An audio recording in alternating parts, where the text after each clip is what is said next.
جی مفتی صاحب کیا کہیے؟ جی ایک تو یہ جو انہوں نے کویسچن کیا حالت روزہ میں جسمانی تعلق کے بارے میں، یہ دیکھیں جب دونوں راضی ہو گئے تھے حالت روزہ میں جسمانی تعلق قائم کرنے سے روزہ ٹوٹا اور اس پہ کفارہ لازم ہے۔ اب ان دونوں کو بعد میں ایک روزہ تو قضا اس کا رکھنا ہوگا، وہ کبھی بھی رکھ سکتے ہیں، لیکن 60 روزے لگاتار رکھنے ہوں گے، اور اس میں بیچ میں مرد کے لیے تو کوئی وقفہ نہیں۔ اگر 59 روزے رکھے بیمار پڑ گیا ایک نہیں رکھ سکا پھر نئے سرے سے گنتی شروع کرے گا۔ خواتین کے جو ایام مخصوصہ ہیں وہ مستثنا ہوتے ہیں، اگر 10 روزے رکھے تھے ایام حیض آ گئے پھر 11ویں سے ہی کنٹینیو کریں گے، لیکن وہ بھی اگر کسی اور عذر کی بنا پر چھوڑیں گی تو پھر نئے سرے سے روزے رکھنے ہوں گے۔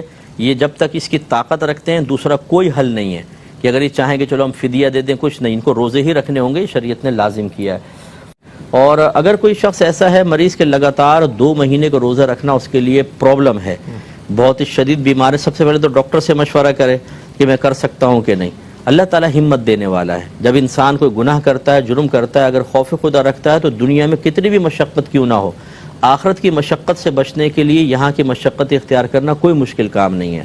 تو ڈاکٹر سے مشورہ کر لیں، اپنی طبیعت کو دیکھیں، تو پورے 60 روزے ہی رکھنے ہوں گے۔